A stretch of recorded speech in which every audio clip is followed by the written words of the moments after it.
శుభోదయం మిత్రులారా, వార్తా కథనాలపై విశ్లేషణ కార్యక్రమం టీజీటీవీ మార్నింగ్ న్యూస్ కు స్వాగతం. నేను మీ జర్నలిస్ట్ సత్య.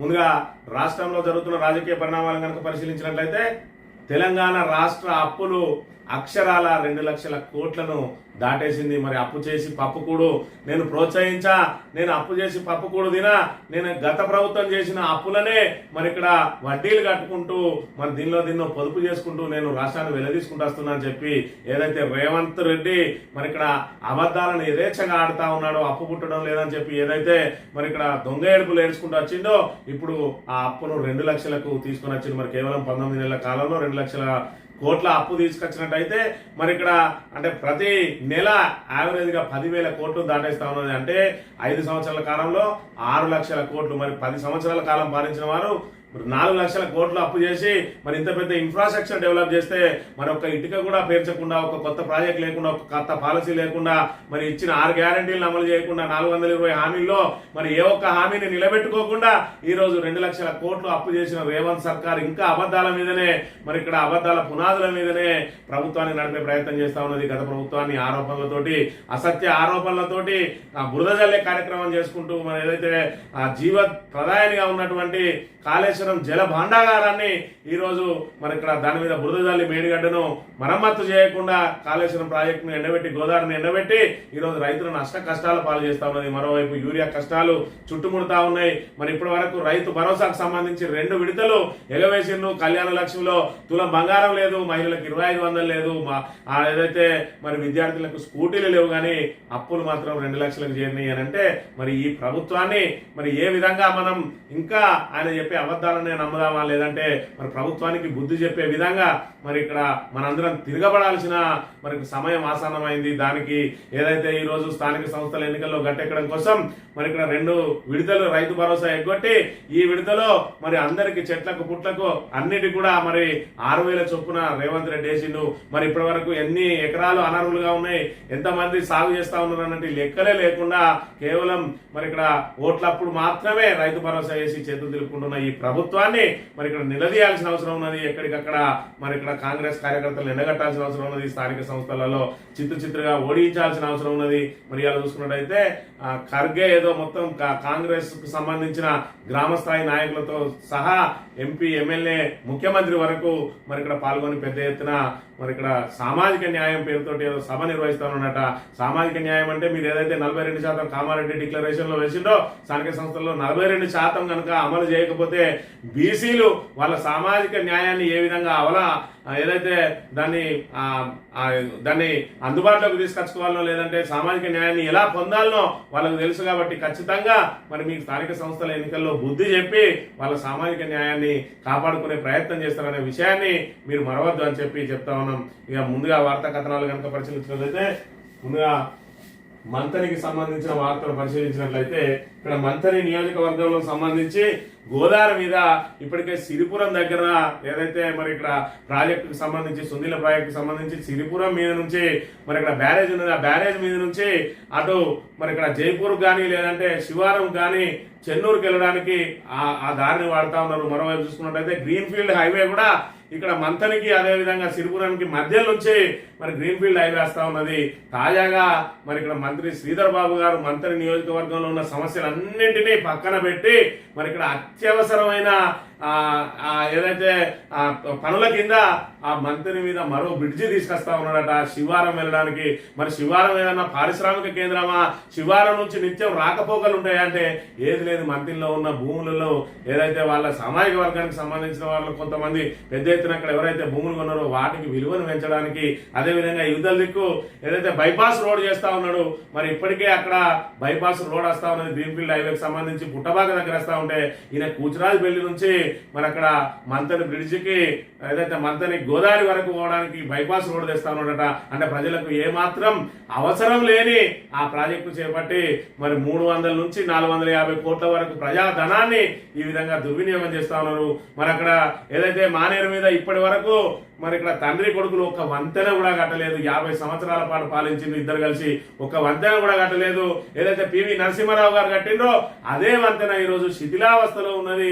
ఇక్కడ అడవి సోమన్పల్లి దగ్గర మానేరు మీద, మరి అదే అడవి సోమన్పల్లి దగ్గర మరొక వంతెన, అదే విధంగా ఇక్కడ ఆరంగ దగ్గర ఒక వంతెన కట్టినట్టయితే ఆరంగ నుంచి కాళేశ్వరంకు మరి ఇక్కడ దగ్గర అవుతుంది. అటు నుంచి రాకపోకలు కాళేశ్వరం నుంచి మహారాష్ట్ర కూడా పోయే అవకాశం ఉంటది, ఆ రూట్ తగ్గే అవకాశం ఉన్నది. అదే విధంగా మరి ఇక్కడ పుట్టమధు గారు అధికారంలో ఉన్నప్పుడు ఏదైతే ఉన్నదో మానేరు మీద 2 వంతెనలను మరి ఇక్కడ మంజూరు చేయించి ఆల్రెడీ ఖమ్మంపల్లి దగ్గర వంతెన పూర్తి చేసి ఖమ్మంపల్లి అంటే ముత్తారం అదేవిధంగా మలహర్ మండలాలను అనుసంధానం చేసింది. అదేవిధంగా ఓడేడు మీద బ్రిడ్జి శాంక్షన్ చేస్తే పిల్లర్లు మొత్తం పూర్తయి మరి ఆ గడ్డర్లు ఏర్పాటు చేసే క్రమంలో కాంట్రాక్టరు మరి ఇక్కడ తన అసమర్థతతోటి దివాలా తీసి అక్కడ మిషనరీతో పాటు అవన్నీ కూడా అక్కడనే వదిలేసిపోయిండు.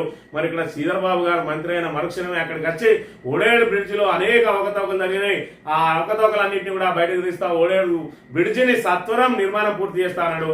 19 నెలలు గడిచింది. దాని మీద మరి ఇప్పటి వరకు తట్టెడు మట్టి పోసింది లేదు. కానీ ఇక ఎవరికి అవసరం లేనటువంటి ఈ ప్రాజెక్టును ఎత్తుకెత్తుకున్నాడు. మరి అలా ఓడేడు బ్రిడ్జ్ కనుక పూర్తయినట్టయితే ఇటు పారిశ్రామిక ప్రాంతం నుంచి వరంగల్ మరి ఇక్కడ ఏదైతే వాణిజ్య కేంద్రానికి అనుసంధానం జరుగుతుంది, పెద్ద ఎత్తున డెవలప్మెంట్ అయ్యే అవకాశం ఉంటుంది.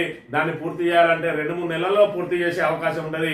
మరి ఏవైతే గడ్డర్లు కొన్నిటి మరి ఏదైతే కాంట్రాక్టు నిర్లక్ష్యం మూలంగా ఆ గడ్డర్ల కింద ఏవైతే చెక్కలు పెట్టిండో ఆ చెక్కలను సకాలంలో తొలగించి ఆ గడ్డర్లను మరి పూర్తి స్థాయిలో ఫిక్సింగ్ చేయక అవి నాని మరి ఇక్కడ పుచ్చుబట్టి అది ఒరిగిన తర్వాత ఆ గడ్డర్లు ఒరిగి కింద పడితే గాలికి పడ్డాయని చెప్పి ప్రచారం చేసిండు. ఎక్కడన్నా ఒక బండ పెట్టినా కూడా మరి గాలికి పడది. ఈయన గత పెద్ద గడ్డర్లు గాలికి పడ్డాయనంటే మరి ఇక్కడ మంతరి ప్రజలు ఎంత మూర్ఖులు అనుకుంటా ఉన్నారు మా సారు. మరి ఇక్కడ మంతరి ప్రజానీకంతో పాటు రాష్ట్ర ప్రజానీకం కూడా గమనించాలి. మరి అక్కడ అందులో ఏం అవినీతి జరిగిందో అవినీతి బయటకు తీయడు, కొన్ని దాన్ని సత్వరం పనులు పూర్తి చేస్తారంటే సత్వరం పనులు పూర్తి చేయడు. మరి అదేవిధంగా ఖమ్మంపల్లి బ్రిడ్జ్ ఏ ఉద్దేశంతో అయితే కట్టిందో అక్కడ కిషన్ రావు పల్లె వరకు కూడా రోడ్ వేయడం జరిగింది. కిషన్ రావు పల్లె నుంచి భూపాలపల్లికి మరి రోడ్ వేయాలంటే అక్కడ అటవీ భూమిని తీసుకోవాలి. అటవీ భూమిని శాంక్షన్ దానికి సంబంధించి అన్ని రకాల అనుమతులు కూడా పుట్టమధు గారు తీసుకొచ్చిండు. ఆ తర్వాత మరి ఏదైతే దీనికి సంబంధించిన కోడ్ వచ్చిన తర్వాత దాని డబ్బులు కట్టమంటే మరి ఆ సారు డబ్బులు కట్టిండు, కానీ ఆ ఫారెస్ట్ వాళ్ళు మాత్రం ఇంకా క్లియరెన్స్ ఇవ్వలేదు. మరి 19 నెలల నుంచి కనీసం ఆ క్లియరెన్స్ తీసుకొచ్చి ఆ రోడ్డు పూర్తి చేస్తలేడు. ఆ రోడ్డు పూర్తి అయితే ఇవాళ భూపాలపల్లికి మంత్రి ప్రజలకు మరి ఇక్కడ 30-40 కిలోమీటర్లు తగ్గే అవకాశం ఉంటది. ఇటు తాడిచెర్ల మండలం ఏదైతే ఉన్నదో కొయ్యూరు, మరి ఆ తాడిచెర్ల మండలాన్ని మలహర్ మండలానికి భూపాలపల్లికి అనుసంధానం జరుగుతుంది. అక్కడి నుంచి కూడా మరి ఇక్కడ ఏదైతే రవాణా ఛార్జెస్ తగ్గే అవకాశం ఉంటది. మరి బొగ్గు రవాణా కూడా పెద్ద ఎత్తున రవాణా ఛార్జీలు తగ్గే అవకాశం ఉంటది. అసంటి ముఖ్యమైన ప్రాజెక్టులన్నింటినీ కూడా పక్కన పెట్టి అక్కడికి రాని ఈ మంతని మీద గోదావరి బ్రిడ్జి నిర్మాణం శివారంలో ఉండేదే జనాభా అంతా కొడితే 2000 ఉండరు. శివారానికి సంబంధించి చెన్నూరు వరకు పోయినా మరి అక్కడ ఏదైతే పారిశ్రామికంగా మరి వాళ్లకు మనకు సంబంధాలు లేవు. మన మార్కెట్ అటు పోయేది లేదు, అటు మార్కెట్ నుంచి ఇటు వచ్చేది లేదు.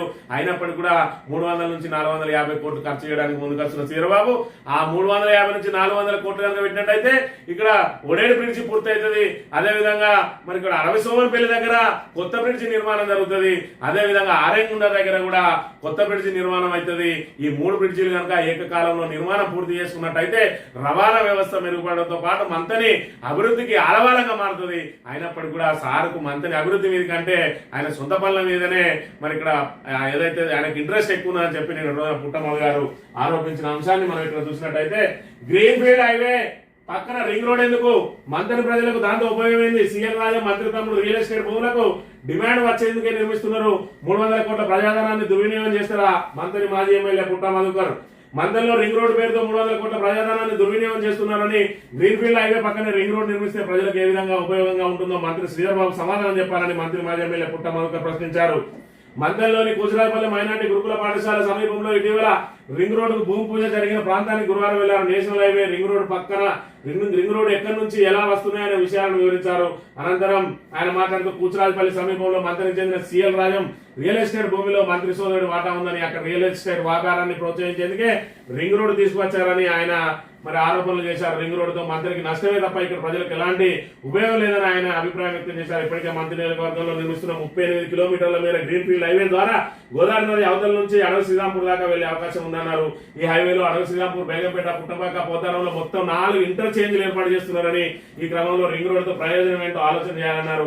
హైవే నిర్మాణం జరిగితే పెద్దపల్లి నుంచి వచ్చే వాళ్ళు హైవే ద్వారా గోదావరి నది అవతలికి వెళ్లే అవకాశాలు ఉన్నాయని, రింగ్ రోడ్ మాత్రం శివారం వరకు మాత్రమే ఉంటుందని, మళ్ళీ చెన్నూరు లాంటి ప్రాంతాలకు వెళ్లాలంటే 20 నుంచి 30 కిలోమీటర్లు ప్రయాణం చేయాల్సి వస్తుందన్నారు. కేవలం తమ్ముడు రియల్ ఎస్టేట్ దందా కోసమే ప్రభుత్వ ప్రజల సొమ్మును దుర్వినియోగం చేస్తూ ఎందుకు చూస్తున్నారని విమర్శించారు. రింగ్ రోడ్డు పేరుతో రైతుల నుంచి భూములు లాక్కుంటున్నారని, చిన్న కాళేశ్వరం ప్రాజెక్టు పేరుతో ఎలా గుంజుకున్నారో అదే రీతిలో ఇక్కడ కూడా జరుగుతుందని ఆరోపించారు. రింగ్ రోడ్డు పేరుతో వృధా చేసే 300 కోట్లతో మంత్రిని అద్భుతంగా తీర్చిదిద్దుకోవచ్చని మరి ఆయన చెప్పారు. 100 రోడ్లతో ఇంటర్నల్ రింగ్ రోడ్లు వేస్తే సరిపోతుందని అభిప్రాయం వ్యక్తం చేశారు. 50 ఏళ్ల క్రితం నిర్మించిన అడవి సోమరపల్లి బ్రిడ్జి శిథిలావస్థ చేరిందని, అక్కడ మరో బ్రిడ్జి నిర్మిస్తే రాకపోకలు సులభతరం అవుతాయన్నారు. మంత్రిమండలం ఆనంద మానేపై బ్రిడ్జి నిర్మిస్తే ఈ ప్రాంతం కూడా అభివృద్ధి చెందుతుందని చెప్పి వివరించారు. ఇన్ని రకాలుగా అవకాశాలు ఉన్నాయి. మంత్రిని అభివృద్ధి చేసుకోవాలంటే ఖచ్చితంగా మరి ఇక్కడ ఒకవేళ ఇప్పుడు శిథిలావస్థలు చేరినటువంటి అడవి సోమనపల్లి బ్రిడ్జి కనుక మరి అది పూర్తిగా కూలినట్టయితే రాకపోకలు పూర్తిగా కట్ అయిపోతాయి. మరి అటు మానేరు అవతల ఉన్న జయశంకర్ భూపాలపల్లి జిల్లాలోని 5 మండలాలకు, ఇటున్న 4 మండలాలకు పూర్తిగా సంబంధాలే తెగిపోయే పరిస్థితి ఉన్నది. మళ్ళీ వెళ్ళాలంటే ఇక్కడ ఖమ్మంపల్లి ఏదైతే పుట్టమల్లి గారు నిర్మించిన ఖమ్మంపల్లి బ్రిడ్జే దిక్కయ్యే అవకాశం ఉన్నది.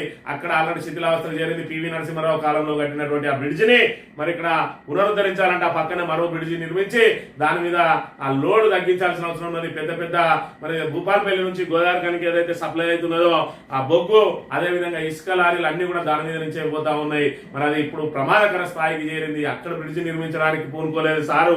మరి ఇక్కడ ఆనందం మీద నుంచి వెళ్తే కాళేశ్వరం దగ్గర అవుతుంది, దాని మీద నిర్మాణం లేదు. ఓడేడు బ్రిడ్జిని తక్షణం పూర్తి చేస్తా అన్న మాట నిలబెట్టుకోవడం లేదు. కానీ ఇక్కడ చూసుకున్నట్టయితే ఇప్పటి వరకు భూసేకరణ చేయలేదు. కానీ మొన్న వచ్చి కొబ్బరికాయ కొట్టిపోయిండు సారు. ఇక్కడ చూసుకున్నట్టయితే మరి ఆ రింగ్ రోడ్ ద్వారా, బైపాస్ రోడ్ ద్వారా మంతనిలో వాణిజ్య వ్యాపార సంస్థలకు కూడా ఇబ్బంది జరిగే అవకాశం ఉన్నది. వ్యాపారులు కూడా పెద్ద ఎత్తున నష్టపోయే ప్రమాదం ఉన్నది. మరి చుట్టుపక్కల ప్రాంతాల వారు గోదావరి కనికి వెళ్లే సమయంలో కనీసం మంతెన నుంచి వెళ్తే మరి ఇక్కడ పాలల్లో, పూలల్లో, లేదంటే కిరాణమో, స్వీట్ హౌస్, బేకరీయో మరి అక్కడ పోయి ఏదో ఒకటి కొనుక్కొని ఇంటికి వస్తారు. ఇక బైపాస్ నుంచి వెళ్ళినట్టయితే గోదావరి కనికి వెళ్లే వాళ్ళు మరి అక్కడ గోదావరి కని నుంచి తెచ్చుకునే అవకాశం ఉంటుంది. కాబట్టి ఇక్కడ ఉన్న వ్యాపారాలు కూడా దెబ్బతినే ప్రమాదం ఉన్నది. మరి దానికి పోనీ అత్యధిక రద్దీ ఉంటుంది. ఆ రద్దీని మరల్చడానికి ఏదైనా కడతా ఉన్నారంటే అది లేదు. మరి మంతని చుట్టూ కనుక కేవలం 50 కోట్లతోటి కనుక ఒక రింగ్ రోడ్డు నిర్మించినట్టయితే ఎక్కడి నుంచి ఎక్కడికి పోవాలన్నా తక్షణం వెళ్లే అవకాశం ఉంటుంది. కాబట్టి ఆ మంతని ప్రజలు బయటికి వెళ్ళడానికి ఈజీగా ఏ ప్రాంతానికి వెళ్ళాలన్నా రింగ్ రోడ్డు ద్వారా వెళ్లే అవకాశం ఉంటుంది. అలాంటి ఆలోచనలు చేయకుండా కేవలం మరి ఇక్కడ సిఎల్ రాజం భూములను మరి ఇక్కడ సెంటు భూమి కూడా అలాకెళ్ళి తీసుకోకుండా ఆయన భూములకు ఆనుకొని మరి రోడ్ వస్తున్నదని, అది కేవలం వాళ్ళ రియల్ ఎస్టేట్ వ్యాపారాలను డెవలప్ చేసుకోవడం కోసం సుమారు 300 కోట్లు దుర్వినియోగం చేస్తా ఉన్నారని నిన్నటి రోజున పుట్టా మధుకర్ గారు సాక్ష్యాధారాలతో సహా పవర్ పాయింట్ ప్రజెంటేషన్ లాగా ఇవన్నిటిని వివరించి చెప్పడం జరిగింది. మరి ఈ రకంగా ప్రజాధనం దుర్వినియోగం చేసి ప్రజలకు అవసరం లేని పనులు చేయడం మరి ఇది అవసరమా అనేది మంత్రి గారు ఒకసారి పునరాలోచన చేసుకోవాలి. ఓడేడు బ్రిడ్జిని ఇంకెన్నెన్ని నిర్మిస్తావో ప్రజలకు సమాధానం చెప్పాలి. మరి ఇక్కడ ఆరెంజ్ దగ్గర బ్రిడ్జి నిర్మించాల్సిన అవసరం ఉన్నదా లేదా, మరి ప్రజల డిమాండ్ లేదంటే మరి ప్రతిపక్ష నేత డిమాండ్ అది సరైనదా కాదా కూడా నువ్వు ప్రజలకు నోరు విప్పి చెప్పాలి. ఏదో నీ అనుచరులతోటి మళ్ళీ బూటకపు మాటలు కాకుండా నోరు విప్పి చెప్పాలి. కిషన్ రావు పల్లె పనులు ఎప్పుడు ప్రారంభిస్తావో చెప్పాలి. 19 నెలలైంది. మరి ఇక్కడ పుట్టా మధుకర్ గారు అనుమతులు తీసుకొచ్చారు. నువ్వు మొదలు పెట్టడానికి ఇంకెన్ని రోజులు కావాలి? మరి వాళ్ళు కేవలం టైం 2 సంవత్సరాల టైం పెట్టిను. ఆ 2 సంవత్సరాలు దాటితే ఆ ఒప్పందాలు రద్దయితాయట. మరి 2 సంవత్సరాలు వచ్చే డిసెంబర్ తోటి పూర్తయ్యే అవకాశం ఉన్నది. మరి ఈ లోపల ఆ రోడ్డు క్లియరెన్స్ చేసుకుని ఏదైతే మరి భూమికి బదులు భూమి కూడా ఇచ్చి నువ్వు డబ్బులు కూడా కట్టిండ్రు. మరి అయినా ఫారెస్ట్ వాళ్ళు ఇంకెందుకు అనుమతిస్తలేరు, కాంట్రాక్టర్ తోటి ఇంకెందుకు పనులు చేయిస్తలేవో అది కూడా ప్రజలకు వివరించాలి. మరి ఇన్ని పనులు ముందర పెట్టుకొని రేపటి రోజున అడవి సోమనపల్లి దగ్గర మరి అంత ఏదైతే ఓవర్లోడ్లతో ఇసుకాస్తా ఉన్నది, ఓవర్లోడ్ తోటి బొగ్గాస్తా ఉన్నది, ఆ బ్రిడ్జికి రేపు ప్రమాదం జరిగితే మరి ఆ పూర్తిగా రాకపోకలు బంద్ అయ్యే అవకాశం ఉన్నది. మరి ముందస్తుగా అక్కడ బ్రిడ్జి కట్టడం అవసరమా లేదా కూడా మరి ఇక్కడ ఆలోచన చేయాలి. మరి ఇక్కడ 100 కోట్ల రూపాయలు ఇలా దుర్వినియోగం చేసే కంటే దాని మీద వెచ్చిస్తే ప్రజలకు ఉపయోగంగా ఉంటుంది. కాబట్టి దీని మీద మరోసారి పునరాలోచన చేయాలని చెప్పి ఖచ్చితంగా ఇటు ప్రతిపక్షాలు కానీ ప్రజలు కానీ డిమాండ్ చేస్తున్న అంశాన్ని మంత్రి గారు మరోసారి పరిశీలించాల్సిన అవసరం ఉన్నది. ఇక వార్తా కథనాలను కనుక పరిశీలించినట్లయితే ముందుగా నమస్తే తెలంగాణలో ఇటు అప్పులు అటు పన్నులు 20 నెలలు 2 లక్షల కోట్లు, ఇక్కడ 8 ఏళ్ళు 3 రెట్లు. మరి ఇక్కడ చూసుకున్నట్లయితే రాష్ట్ర ప్రభుత్వం చేస్తున్న 19 నెలల పాలన, మరి వీళ్ళు చేస్తున్నటువంటి 11-12 సంవత్సరాల పాలన చూసుకున్నట్టయితే ఇక్కడ 8 ఏళ్లలోనే 3 రెట్ల జిఎస్టీ పెరిగిందట. ఇక ఈయన 20 నెలలు కాలే 19 నెలలు మరి 19 నెలలు గడుస్తా ఉన్నది. వచ్చే ఈ నెలలో మరి 7 తారీఖు దాటితే 20 నెలలు అడుగు పెడతాం. కానీ 2 లక్షల కోట్లు ఇప్పటికే తెలంగాణ ప్రజల నెత్తి మీద 2 లక్షల కోట్లు అప్పు చేసిండు. ఇంకా కూడా గత ప్రభుత్వం అప్పులు చేసిందనే మరి తప్పుడు ప్రచారాలే చేస్తా ఉన్నాడు తప్ప ఈ 2 లక్షల కోట్లు ఎందుకు అప్పు చేసినామంటే నేను అప్పులు కట్టడానికి అప్పులు చేసిన అంటాడు. ఎంత కట్టినవా అప్పు అంటే మొత్తం అడే కట్టిన అంటాడు. మరి మనకు ఆదాయం ఎంత వస్తుంది అంటే 18,500 కోట్లు వస్తుంది అంటాడు. మరి అవేం చేస్తానవా అంటే ఇళ్ళకెళ్ళి 6,500 కోట్లు అప్పు కట్టిన అంటాడు. మరి ఈ 2 లక్షల కోట్లు కనుక నువ్వు అటే అప్పు కడితే మళ్ళీ నీకు వచ్చే ప్రతి నెల ఆదాయంలో మళ్ళీ 6,500 అటెందుకు కడతాను అని చెప్పి ఆయన నేరుగా అడుగుదామంటే దానికి సమాధానాలు దాటేసుకుని బయటకు పోతాడు. విలేకరుల సమావేశంలో దానికి సమాధానం చెప్పడు. నువ్వు ఏదైతే అప్పులు తెచ్చినావో అప్పులు వడ్డీలో కట్టి ఉన్నప్పుడు మరి నీకు వచ్చిన ఆదాయంలోకి వెళ్ళి మళ్ళీ అప్పు కట్టినా ఎందుకు లెక్కలు చెప్తాను. నువ్వు అప్పు తీసుకొని అప్పులు కట్టినప్పుడు వచ్చిన ఆదాయం ఎటు ఖర్చు పెట్టినవో లెక్క చెప్పాలి. కానీ దీన్ని కూడా అప్పే కట్టినా అంటే అది ఇది కలిపి కట్టినవా అంటే కాదు నేను మరి ఇక్కడ 1,50,000 కోట్లు కట్టినా అని చెప్పి ఇప్పటి వరకు చెప్పుకుంటూ వచ్చిండు. ఈ రకంగా అబద్ధాలతోటి మరి బ్లాక్ మెయిల్లతోటి ఏదైతే ఉద్యోగులు వాళ్ళకి రావాల్సిన పెండింగ్ డిఏలు కానీ అదేవిధంగా పిఆర్సీ కోసం కొట్లాడినా అదేవిధంగా రిటైర్మెంట్ బెనిఫిట్స్ అడిగినా కూడా నేను ప్రజా కోర్టు పెడతా అని చెప్పి వాళ్ళను బ్లాక్ మెయిల్ చేస్తున్న దుస్థితి ఈ రోజు తెలంగాణ రాష్ట్రంలో నెలకొన్నది. ఒకసారి తెలంగాణ ప్రభుత్వ పరిస్థితి ఈ విధంగా ఉంటే ఇక భారత పరిస్థితిని చూసుకున్నట్టయితే జిఎస్టీ మరి విపరీతంగా పెంచుకుంటా పోతా ఉన్నాడట. మరి 8 ఏళ్లలో 3 రెట్లు జిఎస్టీ పెరిగింది.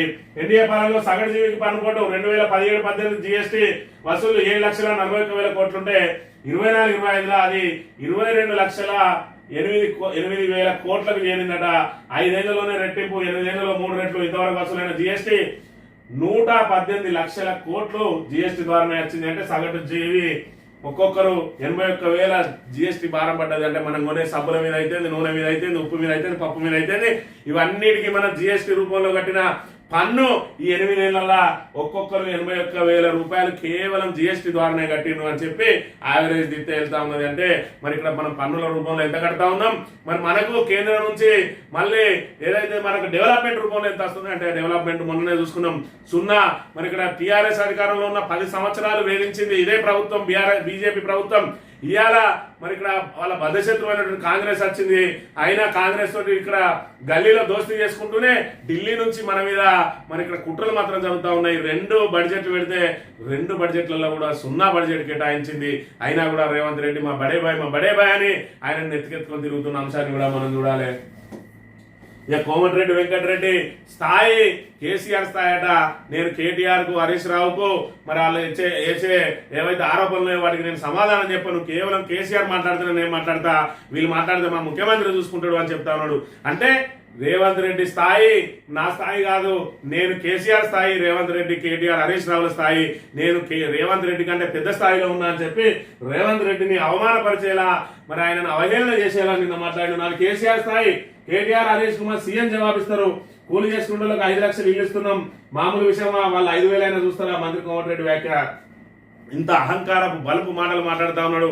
నీ ముఖ్యమంత్రి నీకు తక్కువైతే తక్కువ చేసి మాట్లాడుకో, కానీ ఏదైతే కూలినాలు చేసుకుంటే 5 లక్షలు ఇస్తున్నావు వాళ్ళ ముఖానికి 5,000 ఎప్పుడైనా చూసిరా అని చెప్పి అహంకారపు మాటలు ఏవైతే ఉన్నాయో మరి ఇక్కడ ఈ దొరపాలన మరి గతంలో చూసుకున్నట్టయితే ఆ దొరపాలన రేవంత్ రెడ్డి పదే అన్నాడు. ఇక్కడ రెడ్లైన దొరలే, రావులైన దొరలే, మీరు అందరు దొరలే. మరి ఇక్కడ మేము బీసీలకు రాజ్యాధికారం కావాలని కొట్లాడేదే. అందుకోసం అంటే నువ్వు కనీసం బీసీలకు స్థానిక సంస్థలలో మాట ఇచ్చినటువంటి 42% అమలైతే లేదు. బీసీలకు ఖచ్చితంగా చట్ట సభలలో ప్రాతినిధ్యం కోసం రిజర్వేషన్ లభించినప్పుడు మాత్రమే బీసీలకు నిజమైన రాజ్యాధికారం లభిస్తుంది. ఇవాళ మనకు బిస్కెట్లు వేసినట్టు ఇస్తా ఉన్నారు బీసీలకు. మరి ఏ పార్టీ వాళ్ళైనా కూడా బీసీలు వాళ్ళకు కేవలం ఓటు బ్యాంకులు మాత్రమే అనే విషయాన్ని ప్రతి ఒక్కరు కూడా గమనించాలి. దానికి ఇక్కడి నుంచే శ్రీకారం చుట్టాలి. 42% కనుక అమలు జరగకపోతే ముందు కాంగ్రెస్ ను పొందబెట్టాలి. ఆ తర్వాత బీసీల కోసం ఎవరు ఏదైతే హామీలు ఇస్తారో ఎవరు ఆ ఇచ్చిన హామీలను నిలబెట్టుకోరాదు. ఏ పార్టీ అయినా ఆ పార్టీని పొందబెట్టి బీసీలందరూ మాత్రం ఏకం కావాలి ఖచ్చితంగా అనే విషయాన్ని గమనించాలి. కాంగ్రెస్ పార్టీలో కోవట్లు ఉండొచ్చు, ప్రతి పార్టీలోనూ అట్లాంటి వాళ్ళు ఉంటారు. క్రమశిక్షణ లేకుండా మాట్లాడితే ఊరుకోం. అన్ను వ్యాఖ్యలపై పిసిసి చీఫ్ మహేష్ గౌడ్ అని మరి ఇక్కడ కాంగ్రెస్ పార్టీలో చంద్రబాబు కోవట్లు ఉన్నారు. మరి బనకచెర్ల ఆగాలంటే ఈ కోవట్లకు ఏదైతే మన నల్లా నీళ్ళు బంద్ చేయాలి, కరెంట్ బంద్ చేయాలని చెప్పి అనిరుద్ రెడ్డి ఏదైతే ఉన్నాడో ఆయన వ్యాఖ్యలను మరి ఇక్కడ అన్ని పార్టీలలో కోవట్లు ఉంటారు కానీ నువ్వు డైరెక్ట్ చెప్పద్దు, ఏదైనా ఉంటే నువ్వు మాకు చెప్పు. మరి రేవంత్ రెడ్డి కోవట, శ్రీనివాసరెడ్డి కోవట మరి అనే విషయాన్ని చెప్తే మేము దాని మీద ఏం చేయాలని ఆలోచన చేస్తాం కానీ నువ్వు ఇట్లా బయటికి చెప్పి మన పార్టీ పరువు ఎట్లా దిగుతాను అని చెప్పి మరి ఆయన వార్నింగ్ ఇచ్చిందట. ఇది ఇక ఇక్కడ కొండా మురళిని చూసుకున్నట్టయితే వాళ్ళే గ్రూపులు ప్రోత్సహిస్తున్నారు. కడియం రేవూరి నాయన్పై కొండా ఫైర్, సీఎం డిప్యూటీ సీఎం మంత్రుల సెగ్మెంట్ లోకి మెజారిటీ భారీగా తగ్గింది. మీనాక్షికి లేఖలో కొండా మురళి అని చెప్పి కొండా మురళి వర్సెస్ వరంగల్ ఎమ్మెల్యేలు అందరూ ఒక దిక్కు, కొండా దంపతులు ఒక దిక్కన్న చందంగా నడుస్తా ఉన్నది. ఇప్పటికే కొండా మురళి మరి ఇక్కడ పార్టీలు మారచ్చిన వాళ్ళ పరువు మొత్తం తీస్తా ఉన్నాడు. రేవూరు ప్రకాష్ రెడ్డి ఎన్నికల ముందే కాంగ్రెస్ పార్టీ మీద గెలిచినప్పటికీ నీది ఏం పార్టీ అని చెప్పి అడుగుతా ఉన్నాడు. మరోవైపు కడియం శ్రీహరి మరి ఇక్కడ బీఆర్ఎస్ లో గెలిచి అలా అయిన తర్వాత కడియం శ్రీహరిని అయితే మరి కుక్కను చూసినట్టు చూస్తా ఉన్నారు కొండా దంపతులు. అది తట్టుకోలేక వీళ్ళందరూ కూడా ఏకమై నాయన్ రాజేందర్ ఏదైతే కాంగ్రెస్ పార్టీకి సంబంధించిన ఎమ్మెల్యే సీనియర్ ఉన్నాడో ఆయనను ముందర పెట్టుకొని మరి వీళ్ళ మీద పోరాటం చేస్తా ఉంటే కొండా మురళి మాత్రం ఎక్కడా తగ్గేదే అని చెప్పి మరి ఇక్కడ దానికి మరి ఇక్కడ కాంగ్రెస్ నాయకులు ఒకటే నేర్చుకున్నారు. ఏమన్నంటే మనం 100 తప్పులు చేసినా మంచిదే, రాహుల్ గాంధీని ప్రధాని చేస్తా అని చెప్పి నోటితోటి అన్నామనుకో ఈ 100 తప్పులు కూడా కొట్టుకపోతాయి అన్న సందంగా ఆయన కూడా రాహుల్ ను ప్రధాని చేయడమే నా లక్ష్యం అంటా ఉన్నాడు. ఈయనకు సంబంధించి ఈయన కంట్రోల్ ఎన్ని ఎంపీ సీట్లు ఉంటాయి, ఎన్ని ఎంపీ సీట్లను గెలిపించగలుగుతాడు, కల్పించి ఎన్ని సీట్లను గెలిపించి ఈయన రాహుల్ ను ప్రధానమంత్రి చేయగలుగుతారు. రాహుల్ ను ప్రధాని చేయడం నీ లక్ష్యం అంటే నువ్వు రాహుల్ కంటే ఇంకొక మెట్టెక్కువై ఉండాలి కదా. మరి అది కూడా లేకుండా ఎవరు పడతారు నేను రాహుల్ ప్రధాని చేయడే లక్ష్యం అని మరి ఇక్కడ రేవంత్ రెడ్డి ఏదైతే మాట్లాడుతూ ఉన్నారో ఆయన తరఫున ఉన్న మిగతా వాళ్ళు కూడా అదే మాట్లాడుతున్న పరిస్థితిని మనం ఇక్కడ చూడాలి. ఈ హరితహారానికి 10 ఏళ్ళు పూర్తయిందట. కేసీఆర్ ప్రభుత్వం తీసుకున్నటువంటి మరి హరితహారం అనే బృహత్తరమైన కార్యక్రమం ద్వారా తెలంగాణ రాష్ట్రంలో హరిత విప్లవం చోటు చేసుకున్నది. ప్రతి పల్లెల్లో కూడా మరి ఇక్కడ చెట్లను నాటి ఆ చెట్లను బతికించే కార్యక్రమాన్ని సర్పంచుల మీద అటు సెక్రటరీల మీద పెట్టడం మూలంగా మరి ఇక్కడ పెద్ద ఎత్తున పల్లెల్లో పచ్చదనం నిండుకొని ఉన్నది. మరి 19 నెలల్లో చూసుకున్నట్టయితే హరితహారానికి మంగళహారతి ఇచ్చింది కాంగ్రెస్ ప్రభుత్వం. దాంతో ఒకప్పుడు కలకల్లాడిన ఈ పల్లెలన్నీ కూడా ఇవాళ ఏదైతే గ్రామ పంచాయతీలలో ట్రాక్టర్లు నడిపించలేమని చెప్పి ట్రాక్టర్లను మండలాధికారులకు మరి ఇక్కడ రివర్స్ చేస్తున్న దుస్థితి ఈ రోజు తెలంగాణలో నెలకొన్నది. ఇలా గ్రామ పంచాయతీల్లో పాలన పడికేసింది. కేంద్రం నుంచి నిధులు రావడం లేదు, రాష్ట్రం నుంచి నిధులు విడుదల చేయడం లేదు. ఇవాళ గ్రామ పంచాయతీలలో పారిశుద్ధ్యం పడకేసి ఎక్కడ మరి ఇక్కడ సెక్రటరీలు కూడా బుగ్గ పెట్టడానికి కూడా డబ్బులు లేవని చెప్పి జేబులలోకి పెట్టుకోలేక మరి వాళ్ళు అన్నమో రామచంద్ర అని మరి అఘోరిస్తున్న పరిస్థితి కూడా మనం ఇక్కడ చూడాలి. ఈ అద్దు మీరుతున్న హైడ్రా సున్నం చెరువులో ఎలాంటి చర్యలు వద్దు, ఇదే చివరి వార్నింగ్ అంటూ హైకోర్టు ఆగ్రహం అని చెప్పి మరి ఇక్కడ హైడ్రా ప్రతిసారి కూడా కోర్టు ఆదేశాలను ధిక్కరిస్తూ వస్తా ఉన్నది.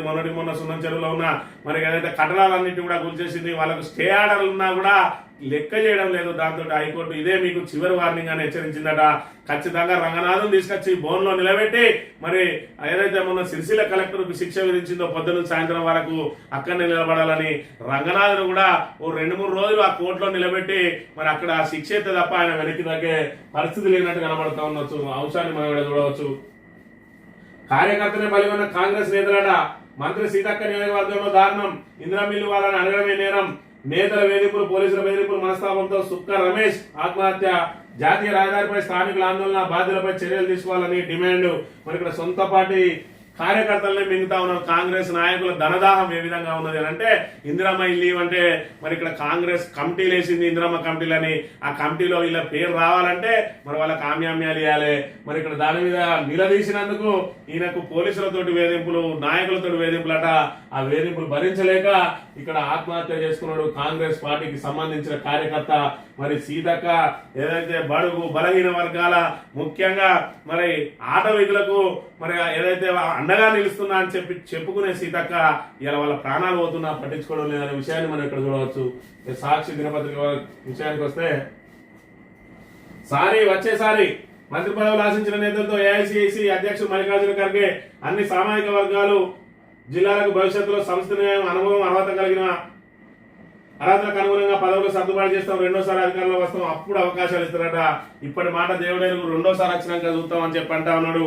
మరి ఇక్కడ పాపం ప్రేమ్ సాగర్ లాంటి వాళ్ళు అయితే పాపం ఎగస్తుంది అని చెప్పి మరి ఎదురు చూసి ఇక రాదు అని చెప్పిన తర్వాత పాపం అలకఫాన్ పెక్కిందట ప్రేమ్ సాగర్ రావు. ఈ ప్రేమ్ సాగర్ రావు మంచిర్యాల జిల్లాకు సంబంధించిన ఎమ్మెల్యే.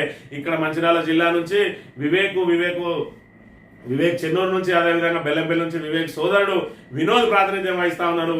మరి వివేక్ను నానా రకాలుగా ఆయన దుర్భాషలాడిండు, నానా రకాలుగా అవహేళన చేసిండు.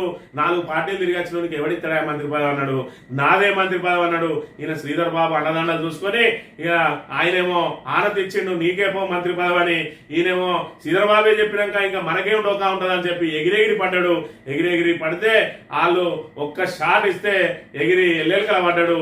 ఇవాళ అదే మంత్రి పదవి అనేది చెన్నూరుకు సంబంధించిన మరి వివేక్ వెంకటస్వామి మరి ఇక్కడ కాకా కుటుంబానికి మంత్రి పదవి వచ్చింది. ఈయన ఏమైంది నా మంత్రి పదవి అంటే, మంత్రి పదవి లేదు, గింతి పదవి లేదు, ఏదో విప్పిత్తం తీసుకోలేకపోతే లేదన్నారట. దానికి వచ్చి అడిగి వెళ్ళొస్తే బట్ విక్రమార్క గారు ఏదో ఆయనను మరి సముదాయించే ప్రయత్నం చేస్తే నీకు రెండోసారి ఇస్తామంటే రెండోసారి వచ్చేది లేదు. ఇప్పుడు ఈ ఉన్న 2-3 ఏళ్ళన్నా మేము మంత్రి పదవి అనుభవించకపోతే మళ్ళీ 20-30 ఏళ్ళైనా కాంగ్రెస్ అధికారంలోకి రాదురా నాయన, మరి మాకు ఎట్టి పరిస్థితుల్లో మాకు కావాలని చెప్పి ఇప్పటికి కూడా ఆయన ప్రయత్నాలు చేస్తూనే ఉన్నాడు. ఏమైంది శ్రీధర్ బాబు అంటే నేనేం చేయాలి, నా మాట ఎవడు వింటాడని చెప్పి మరి ఆయన చెప్తాడట. పాపం ఎటుగాని పరిస్థితి అయింది. ఆఖరికి ఆ వివేక్ను అన్ని మాటలు అనకున్నా కూడా ఇవాళ వివేక్ తోటి కలిసిపోయి మరి అభివృద్ధి చేసుకుంటాడు. కనీసం వచ్చే రోజులలో మరి ఇక్కడ కాంగ్రెస్ గెలిచినా గెలవకున్నా ఎవరికి వారు నేనైనా గెలవాలని ఏదైతే ప్రయత్నం చేస్తా ఉన్నారో ఆ పరిస్థితిని కూడా పోగొట్టుకున్నాడు. ఇలా ప్రేమ్ సాగర్ రావు ఇప్పటికే అనేక అవినీతి ఆరోపణలు ఎదుర్కొంటా ఉన్నాడు. అక్కడ భూ కబ్జాలని చెప్పి ఈయన అనుచరుల మరి ఇక్కడ దౌర్జన్యాలు ఇవన్నిటితోటి పెద్ద ఎత్తున చేస్తా ఉంటాయి. ఇలా వివేక్ తోటి పెట్టుకున్న వివాదం కారణంగా ఆయన అనుచరులకు ఏదైతే సాగిస్తున్న భూదందాలన్నింటి కూడా చెక్కు పడుతుందట ఒక్కొక్కడిగా. మరి ఇక్కడ వివేక్ ఉమ్మడి ఆదిలాబాద్ జిల్లా మీద కాన్సన్ట్రేట్ చేసి ముఖ్యంగా మంచిర్యాల నియోజకవర్గంలో ఈయన అనుచరులను తొక్కిపెట్టే ప్రయత్నం చేస్తా ఉన్నాడట. దాంతో ప్రేమ్ సాగర్ రావు పరిస్థితి కుడితిలో పడ్డ ఎలుకలాగా తయారైందనే విషయాన్ని మనం ఇక్కడ గమనించవచ్చు. ఇక పార్టీ ఎజెండా ముఖ్యం, అధికారమే లక్ష్యం. 7 నెలల్లో కాంగ్రెస్ ప్రభుత్వం పూర్తిగా విఫలం. బీఆర్ఎస్ కాంగ్రెస్ ప్రత్యామ్నాయం బీజేపీని ప్రజలు భావిస్తున్నారు. వచ్చే అసెంబ్లీ ఎన్నికల్లో అధికారంలోకి వస్తాం, నిత్యం ప్రజల మధ్యనే ఉంటాం, ప్రభుత్వ వైఫల్యాలు ఎండగడతాం, రేపు లేదా ప్రజల బాధ్యతలు స్వీకరిస్తారట. మరి ఇక్కడ పార్టీ ఎజెండా ముఖ్యం, అధికారమే లక్ష్యం అని అంటే మరి అధికారమే లక్ష్యం అని అన్నప్పుడు మరి ఇక్కడ అధికారం కోసం లేదంటే సత్తా కలిగిన నాయకుడిని ఇవ్వాలి. మరి ఇక్కడ చూసుకున్నట్టయితే సత్తా కలిగిన నాయకుడు కనుక వస్తే మీ ఇద్దరం డమ్మీలమవుతాం అని చెప్పి ఇటు కిషన్ రెడ్డి ఇటు అదేవిధంగా బండి సంజయ్లు ఏం చేస్తా ఉన్నారు, ఈటల రాజేందర్ లాంటి వాళ్ళను పైకి రాకుండా చూస్తా ఉన్నారు, రాజా సింగ్ లాంటి వాళ్ళను తొక్కి పెడతా ఉన్నారు. ఆఖరికి మరి గుండు అరవింద్ను కూడా బయటకు రాకుండా తొక్కి పడేసి అరవింద్ వచ్చినట్టయితే అప్పుడు కూడా మన ఇద్దరం డమ్మీ అవుతామని లాస్ట్ ఒక డమ్మీని ఎన్నికలాడుకొని పెట్టుకున్నారు. దాంతో ఇక్కడ మీమర్స్ కు పెద్ద మనకి ఇక్కడ స్టఫ్ దొరికినట్టు అయిందనే విషయాన్ని కూడా మనం గమనించాలి. ఇక ప్రపంచ దేశాలతోనే పోటీ, తెలంగాణ పెట్టుబడులకు స్వర్గధామం. సీఎం రేవంత్ పెట్టుబడిదారుల వారి ఆస్తులకు పూర్తి రక్షణ లభిస్తుంది. మహేశ్వరంలో మల్బార్ బంగారు వజ్రాభరణాల తయారీ సంస్థ అట. మరి ఇక్కడ వజ్రాభరణాల తయారీ సంస్థ అనేది మరి ఎప్పుడు వచ్చిందనే విషయం ఒకసారి గమనించాలి. మనం ఇక్కడ చూసుకున్నట్టయితే నిన్నటి రోజున ఈయన వజ్రాల ఆభరణాల షాపును ఏదైతే తయారీ సంస్థను ఓపెన్ చేసి ఇవాళ మేము అధికారంలోకి వచ్చిన తర్వాత పెద్ద ఎత్తున పెట్టుబడులు వస్తాయని ఏదైతే మరి ఇక్కడ గొప్పలు చెప్పుకుంటా ఉన్నాడో అది కూడా ఇది కూడా ఆయన ఖాతాలో వేసుకునే ప్రయత్నం చేస్తా ఉన్నాడు. కానీ ఇది ఎప్పుడు వచ్చిందనే విషయాన్ని ఇక్కడ గమనించాలి. ఇక్కడ చూసుకున్నట్టయితే 15 తారీఖు 9వ నెల 2021 రోజున జరిగిన ఈ ఒప్పందానికి సంబంధించి మరి ఇక్కడ happy to share that Malabar Gold and Diamonds will be establishing a gold and diamond jewelry manufacturing unit along with a refinery in Telangana with an estimated investment of 750 crores, 2500 people employment అట. 2500 మందికి ఉద్యోగం లభించే అవకాశం ఉన్నటువంటి మరి 750 కోట్ల పెట్టుబడితోటి ఇక్కడ ఒప్పందాలు జరిగింది. 2021లో అది మ్యానుఫ్యాక్చరింగ్ సంస్థ పూర్తి చేసి మరి ఇక్కడ ప్రారంభించింది 2025లో. కానీ ఇక్కడ వీళ్ళు కాంగ్రెస్ వాళ్ళు ఏం చెప్పుకుంటారు, మేము మల్బార్ సంస్థను తీసుకొచ్చినాం అని గొప్పలు చెప్పుకుంటారు. ఏదైతే సామల కిరణ్ కుమార్ రెడ్డి లాంటి వాళ్ళు ఉందో వాళ్ళకైతే తలకాయ ఉండదు తోకున్నది, ఆడొకడు సామ రామ్మోహన్ రెడ్డి అని ఉంటాడు, ఆయనకి తలకాయ ఉండదు తోకున్నది, నోటికి వచ్చింది మాట్లాడుతూ ఉంటారు. ఇక వాళ్ళు ఇది కూడా ఖాతాలు వేసుకునే ప్రయత్నం చేస్తా ఉన్నారు. తెలంగాణ కోసం అహర్నిశలు కృషి చేసింది మరి ఇక్కడ కేసీఆర్ ప్రభుత్వం అనే విషయాన్ని మనం ఇక్కడ ఇలాంటి ఒక్కొక్కటి ఫలాలు మరి ఇక్కడ అప్పటి నుంచి ఏదైతే ప్రయత్నం చేసిందో అవన్నీ ఇప్పుడు ఫలాలు లభిస్తా ఉన్నాయి. దాని కారణంగానే ఇలా తెలంగాణ అంతో ఇంతో ఇన్ని అప్పులు చేసినా ఇన్ని కథలు చేసినా ఇలా తెలంగాణ చతికిల పడకుండా నిలబడ్డది అని అంటే అప్పుడు తీసుకొచ్చిన రిఫార్మ్సే కారణం అనే విషయాన్ని దీని ద్వారా తేటతెల్లం చేసుకోవచ్చు. ఆంధ్రజ్యోతి విషయానికి వస్తే నేడు సామాజిక న్యాయ సమర బేరీ సభ అట. మరి సామాజిక న్యాయ సమర బేరీ సభ అంటే మరి ఇక్కడ 42% అమలు చేస్తున్నామని చెప్పి ప్రకటిస్తారా మీ కాంగ్రెస్ పార్టీ తరఫున అంటే లేదు మా పార్టీ తరఫున టికెట్ ఇస్తామంటాడు. మరి ఆ రోజు కామారెడ్డి డిక్లరేషన్ లో 42% రిజర్వేషన్ అమలు చేసి తీరుతాం, 100 అయినా 106 అయినా ఆ చంద్రుడు మన సూర్యుడు ఇటు నుంచి అటువడిచినా అటు నుంచి ఇడిచిపడిచినా చేస్తామన్నారు. ఇవాళ కేంద్ర ప్రభుత్వం మీద నెట్టేసి మరి ఇక్కడ చేతులు దులుపుకునే ప్రయత్నం చేస్తా ఉన్నారు. అలవి గాని హామీలు ఎందుకు ఇవ్వాలి, ఆ ఇచ్చిన హామీలకు ఎవరు బాధ్యత వహించాలనేది ఇవాళ తేటతెల్లమైతా ఉన్నది. మరి ఇక్కడ స్థానిక సంస్థల ఎన్నికల్లో ఎలాగైనా గట్టెక్కాలని చెప్పి మరి ఇక్కడ నానా తంటాలు పడే కార్యక్రమంలో భాగంగా ఈరోజు ఖర్గే మరి సమావేశాన్ని కూడా ఏర్పాటు చేసిన అంశాన్ని మనం ఇక్కడ ప్రధానంగా గమనించాలి. ప్రపంచ వ్యాపార కేంద్రంగా హైదరాబాద్ అట ఎవరు చేయబట్టి ప్రపంచ వ్యాపార కేంద్రంగా తయారైంది అనేది రేవంత్ రెడ్డి చెప్పాలి. మల్బార్కు నీకేమైనా సంబంధం ఉన్నదా అనే విషయాన్ని కూడా ఇక్కడ పూర్తిగా చెప్పాల్సిన అవసరం ఉన్నది. రాజాసింగ్ పై బీజేపీ సీరియస్ అట. ఎమ్మెల్యే పదవిపై అనర్హత వేడి కోసం స్పీకర్ కు లేఖ రాసేందుకు సిద్ధమైంది. ఎందుకంటే ఎవరు కూడా ప్రజాస్వామ్యం కోసం ప్రయత్నం చేయొద్దు. మరి ఇక్కడ రాజాసింగ్ లాంటి వాళ్ళు వీళ్ళు కూడా అల్పసంఖ్యాకులే కాబట్టి ఇలాంటి వాళ్ళకి పెద్దగా ఓట్లు ఉన్నాయి కాబట్టి బీజేపీ పెద్దగా కేర్ చేసే అవకాశం లేదు. మరి ఇక్కడ ఈ నాయకులు ఎవరైతే చక్రం దింపుతా ఉన్నారో బండి సంజయ్ అదేవిధంగా కిషన్ రెడ్డిలు మరి ఇక్కడ వీళ్ళు వాళ్ళకు తమకు పోటీ వచ్చే వాళ్ళు ఎవరినైనా కూడా ఇక్కడ వాళ్ళని అక్కడ తొక్కేసి బీజేపీ రేపు అధికారంలోకి రావాల్సిన అవసరం లేదు, మా ఇద్దరికి అధికారం ఉంటే చాలు అన్న చందంగా వ్యవహరిస్తున్న పరిస్థితిని మనం ఇక్కడ ప్రధానంగా గమనించాలి. ఇక సెల్ ఫోన్ తో పైరసీ, ఫోన్ తో థియేటర్లో సినిమాల రికార్డింగ్ టెలిగ్రామ్ లింక్ల ద్వారా విక్రయం. ఒక్కో సినిమాకు 30 నుంచి 40 వేలు. ఇప్పటికీ 60 సినిమాలు పైరసీ చేసిందట. చదివింది ఐటీఐ, చేసేది ఏసీ టెక్నీషియన్. కానీ డబ్బుల కోసం అడ్డదారులకి మరి ఇక్కడ 60కి పైగా సినిమాలను పైరసీ చేస్తే దానికి ఖర్చు దానికి సంబంధించి లాస్ట్ చిత్ర పరిశ్రమ 3700 కోట్ల రూపాయలు లాస్ అయిందట ఈ పైరసీ ద్వారా. మరి ఇక్కడ మూవీ రోజు లాంటి వాటిలలో ఆ సైట్లలో ఏ విధంగా పెడతామన్న సినిమాలు అంటే ఇలాంటి వాళ్ళు ఏదైతే సెల్ ఫోన్ తోటి చిత్రీకరించి ఆ వాటిని వాళ్ళకి అమ్మితే వాళ్ళు ఆ సైట్లలో పెట్టడం మూలంగా ఇప్పుడు పైరసీని ఎక్కువ మంది చూస్తున్న నేపథ్యంలో మరి ఇక్కడ చిత్ర పరిశ్రమను భారీగా దెబ్బతీస్తా ఉన్నారు. మరి రెడ్ హ్యాండెడ్ గా పట్టుకున్నారట. రెడ్ హ్యాండెడ్ గా పట్టుకుని ఆయనను మరి ఇక్కడ చట్టపరంగా శిక్షించడానికి ప్రయత్నం చేస్తున్న పరిస్థితి మనం గమనించాలి. ఇక కేసీఆర్ కు స్వల్ప అస్వస్థత, వారం నుండి తీవ్ర జ్వరం, జలుబు, దగ్గు, తలనొప్పితో ఇబ్బంది. యశోద ఆసుపత్రిలో చికిత్స. కేసీఆర్ త్వరగా కోలుకోవాలని సీఎం రేవంత్ బండి సంజయ్ ఆకాంక్ష. సీఎం రేవంత్ బండి సంజయ్ ఇద్దరు కూడా అంటే ఈ రాసినోడు మరి వ్యంగ్యపత్రిక ఈ రాధా కిట్టిగాడు మరి ఎవరి పేర్లు పెట్టిండు సీఎం రేవంత్ ఏదైతే కేసీఆర్ చావు కాపుకునే వ్యక్తులే వీళ్ళిద్దరు. వీళ్ళు త్వరగా కోలుకోవాలని ఆకాంక్షించారు అని అంటే మరి ఇక్కడ అది ఎంత వ్యంగ్యమో మనం ఇక్కడ గమనించాలి. అంటే వీళ్ళు రాక్షసానందం పొందుతా ఉన్నారు. కేసీఆర్ ఎప్పుడు చచ్చిపోతా ఉన్నారా అని చచ్చిపోతారని ఎదురు చూసే వ్యక్తుల్లో ఈ ఇద్దరితో పాటు ఈ రాధా కిట్టిగాడు కూడా ప్రధానంగా ముందు వరుసలో ఉంటాడనే విషయాన్ని మనం ఇక్కడ గమనించవచ్చు. ఈనాడు దినపత్రిక విషయానికి వస్తే వచ్చే 100 ఏళ్లకు ప్రణాళిక, మనకి రాబోయే 3 ఏళ్లకు ప్రణాళిక చెప్తారు ముందుగాలు. ఈ 3 ఏళ్లలో ఏం చెప్తావు, ఈ రైతు భరోసాను కొనసాగిస్తావా, నువ్వు ఇచ్చిన 6 గ్యారంటీలకు మరి ఇక్కడ 2 ఏళ్ల సమయం సరిపోలేదా, మరి మహిళలకు 2500 ఎప్పుడు ఇస్తావు, ఎప్పటి నుంచి ప్రారంభిస్తావు, రైతు భరోసా అనేది మరి ఇక్కడ పూర్తిసారి 7500 అన్నావు, 6000 కుదించినావు, అది మరి ఇదే ఈసారి ఎవరికైతే చేసినావు అదంతా కూడా నెక్స్ట్ నుంచి వాళ్ళందరికీ కూడా చేస్తావా, లేదంటే మరి మళ్ళా ఓట్లు వచ్చాక ఆగుతావా, మరి ఇక్కడ దీనికి సంబంధించి మరి ఇక్కడ ఏదైతే వృద్ధులకు 2000 4000 చెప్తాను అవి ఇస్తావా, ఇవన్నీ వేయినాయి కానీ 100 ఏళ్లకు ప్రణాళికలు చెప్తారట. ఇప్పటి వరకు ఒక ఇటుక పెట్టలే, ఒక కొత్త నిర్మాణం చేయలేదు, పెండింగ్ ప్రాజెక్టులు పూర్తి చేయలే, కాళేశ్వరాన్ని కనీసం మరమ్మతు చేయలేదు, మరి ఇక్కడ రైతులను పట్టించుకో, రుణమాఫీ పూర్తి స్థాయిలో రుణమాఫీ చేయలేదు, మరి ఇక్కడ ఏం చేసినామని చెప్పి ఇంకా 100 ఏళ్లకు ప్రణాళిక, నీ ప్రణాళికలు పట్టుకోకపోతే తెలంగాణ సర్వనాశనం అవుతుందనే విషయాన్ని కూడా మనం ఇక్కడ ప్రధానంగా గమనించాలి. నకిలీ రోగులు, అడగారు అనుమతులు, లంచాలు ఎరవేసి అధికారులను లోపరుచుకుని అక్రమాలు, వైద్య కళాశాలపై సిబిఐ కూడా, తెలుగు రాష్ట్రాల్లో 3 దళారులు 2 విద్యాసంస్థల ప్రతినిధులపై కేసులట. మరి ఇక్కడ ఏదైతే దానికి సంబంధించి వాళ్ళు ఏదైతే నాణ్యత ప్రమాణాలు కానీ లేదంటే వాళ్ళకి ఇచ్చిన సౌకర్యాల విషయంలో కానీ అదేవిధంగా దానికి సంబంధించిన సిబ్బంది విషయంలో కానీ మరి ఇక్కడ ఏవైతే దానిలో ఉన్నాయో ఆ తనిఖీ అధికారులు వచ్చినప్పుడు దానికి సరిపడా పేషెంట్ కూడా లేకపోతే వాటి అనుమతులు రద్దయ్యే అవకాశం ఉంటాయి కాబట్టి అప్పటికప్పుడు వీళ్ళు వస్తుందనగానే నకిలీ రోగులను మరి తీసుకొని వస్తారు. మనం ప్రైవేట్ కళాశాలలో చూస్తూనే ఉన్నాం. బస్సులు పెట్టి తీసుకుని పోయి అక్కడ పండుకోబెడతారు. వాళ్ళకు కూడా ఆ పండుకున్నందుకు 2,000-3,000 రూపాయలు ఇచ్చి మరి ఇక్కడ నకిలీ రోగులుగా చలామణి చేస్తారు. వాళ్ళని ఏంటంటే నటించమంటారు. ఒకరు కడుపు నొప్పి అని, ఒకరికి జ్వరమని, ఒకరికి దగ్గని, ఒకరికి దమ్మని, మరి ఆసుపత్రి నిండా ఫిటఫిటలాడుతుంది వాళ్ళు తనిఖీకి వచ్చినప్పుడు. అదేవిధంగా వాళ్ళకు తెలుసు వాళ్ళ నకిలీ రోగులని, వీళ్ళకు తెలుసు. కానీ అక్కడ అట్మాస్ఫియర్ ఫోటోల కోసం ఉండాలి.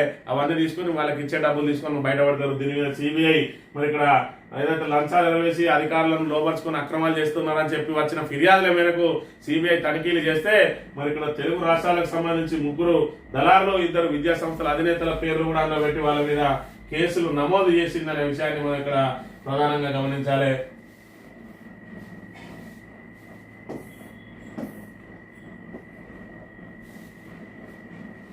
రెండింటిలో ఒకేసారి విఫలం. అహ్మదాబాద్ లో ఎయిర్ ఇండియా విమానం కూలిపోవడానికి కారణమైన న్యూయార్క్ టైమ్స్ కథనం. మరి ఇక్కడ రెండింజన్లు ఏదైతే అహ్మదాబాద్ విమాన ప్రమాదానికి సంబంధించి ఇప్పుడు కూడా పూర్తి స్థాయిలో మరి దానికి సంబంధించి ప్రమాదం ఏ విధంగా జరిగిందని చెప్పి ఇటు మరి విమానయాన సంస్థ నుంచి కానీ అదేవిధంగా లేదంటే మరి ఇక్కడ విమాన శాఖ మంత్రి దగ్గర నుంచి కానీ మరి ఇక్కడ ఏది కూడా ప్రభుత్వం కానీ ఇప్పటి వరకు స్పష్టమైన ప్రకటన చేయలేదు. కానీ ఎవరికి వాళ్ళు మరి ఇక్కడ దాని కారణాలు అయితే వెతుకుతూ వాళ్ళకు ఊహాగానాలతో అయితే చెప్తా ఉన్నారు. 2 ఇంజన్లు ఒకేసారి ఫెయిల్ అయినాయి అంటున్నారు. అసలు 2 ఇంజన్లు ఎందుకు ఒకేసారి ఫెయిల్ అయిందని దానికి మాత్రం మరి ఇక్కడ స్పష్టమైన దానికి సమాధానాలు అయితే దొరకని పరిస్థితి ఉన్నది. మరి ఇక్కడ ఈ రకంగా ఉన్నది ఈ రోజు పరిస్థితులు చూసుకున్నట్టయితే మరి ఇక్కడ తెలంగాణలో ఈ రోజు ఖర్గే ఏదైతే సభ తర్వాత కాంగ్రెస్ స్టాండ్ ఏముండబోతా ఉన్నది, స్థానిక సంస్థలకు వెళ్ళరా మరి ఇక్కడ ఏదైతే ఫోన్ ట్యాపింగ్ అంశాన్ని ఇక్కడ బనకచెర్ల అంశం అనేది బర్నింగ్ అంశంగా ఉంటే దాన్ని ఫోన్ ట్యాపింగ్ అంశాన్ని తీసుకొచ్చి మరి ఇక్కడ తప్పుడు వార్తలు ఏదైతే ఆంధ్ర మీడియాను ఖమ్మ మీడియాను వాడుకొని మరి ఇక్కడ అనేక రకమైన అశ్లీలమైనటువంటి తమ్మునైల్స్ ను పెట్టి మరి ఇక్కడ ఏదైతే జనాల అటెన్షన్ అంతా అటు మరలిచ్చి మరి ఇక్కడ బనకచెర్ల నుంచి బయటపడే ప్రయత్నం చేస్తా ఉన్నది. అదేవిధంగా స్థానిక సంస్థల నుంచి బయటపడడానికి కూడా మరి ఇక్కడ కాంగ్రెస్ పెద్ద నాయకులను తీసుకుని వచ్చి వాళ్ళతో 42% మేము పార్టీ పరంగా అమలు చేస్తామని చెప్పి ఒక ప్రకటన చేయించి చేతులు దుప్పుకునే ప్రయత్నం చేస్తా ఉన్నది. ఏది ఏమైనా ఇంకా మరి కోర్టు ఆదేశాల మేరకన్నా స్థానిక సంస్థల ఎన్నికలు నిర్వహించరా అనే దానికి మాత్రం ఇప్పుడు కూడా ప్రభుత్వం స్పష్టం చేయలేదు. మొన్నటి రోజైతే ఏదో సిపిఎం నేతలతో చెప్పినట్టు త్వరలో స్థానిక సంస్థలకు ఎన్నికలకు వెళ్ళబోతున్నామని, అదే మీద కూడా అధికారిక ప్రకటన అయితే రాలేదు. ఏది ఏమైనా ప్రజలు మాత్రం ఈ ప్రభుత్వం ఏదో చేస్తుందని ఎదురు చూసే పరిస్థితి లేదు. ఈ 3 ఏళ్ళు ఏదోలాగా కాలం వెల్లదీయాలన్న చందంగానే వ్యవహరిస్తా ఉన్నారు. మరి ఈ ఆక్రోశం అంతా కూడా స్థానిక సంస్థలలో వెళ్ళబోయబోతా ఉన్నారు ఈ ఓటర్లు అందరూ అని చెప్పి ప్రభుత్వానికి తెలిసింది. కాబట్టి మరి స్థానిక సంస్థల ఎన్నికలు నిర్వహించడానికి మీనమేషాలు లెక్క పెడతా ఉన్నది. 42% సంబంధించి జీవో కనుక విడుదల చేసినట్టయితే ఆ జీవో మీద కోర్టుకు పోతే ఎన్నికలు ఆగితే కాంగ్రెస్ కి మన ప్రభుత్వానికి లబ్ధి జరుగుతుందని ఆ ఒక్క మరి ఆశ మీదనే ఇక్కడ రేవంత్ రెడ్డి మరి ఇక్కడ ముందుకు పోతున్నట్టుగా కనబడతా ఉన్నది. ఏదేమైనా స్థానిక సంస్థల ఎన్నికలు ఎప్పుడు నిర్వహిస్తారు అనేది మరి ఇక్కడ ఈ 2 రోజుల్లో స్పష్టంగా ఉన్న విషయాన్ని అయితే మరి ఇక్కడ దీని ద్వారా తెలుస్తా ఉన్నది. ఇది ఈ రోజు morning news. Thank you very much.